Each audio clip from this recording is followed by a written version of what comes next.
Ibabahagi ko lang pala sa inyo itong ulam na aking linuto ngayon guys. Ito pala ay gabi, ubi at kalabasa. Ito yung ulam namin sa aming hapunan. So ayan guys, pinapakuluan ko po siya kasi medyo matagal malata yung gabi. Ang ubi naman ay mabilis lang. At pagkatapos pala guys, ay linagay ko na dyan yung okra.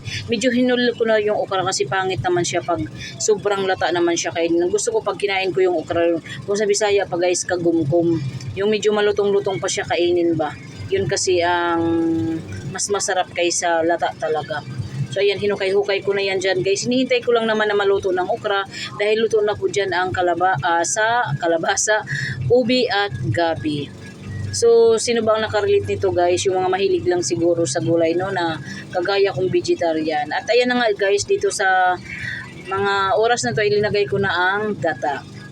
Pinakulo ko lang mabuti ang gata guys. Kasi yung okra dyan, medyo hilaw-hilaw pa rin po talaga. So siguro mga Bisaya ang makarelate nito. Kasi yung iba nito, ginagataan lang, ginagawang bilo-bilo. At dito guys, linagay ko na ang malunggay at dilis. Yan, malunggay at dilis at alokbati at ano pa ba yung isa? Saluyot kung tawagin sa amin. Saluyot nga, lawayan kung sa Bisaya pa lawayan. So, ayan yung aming ulam anak ngayong hapunan guys.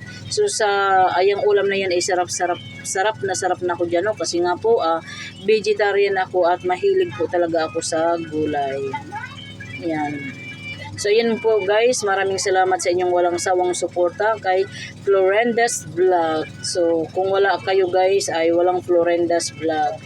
Maraming salamat sa aking mga subscribers, organic viewers.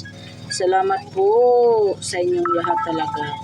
So ayan guys, malapit na palang maluto at tara, kain tayo.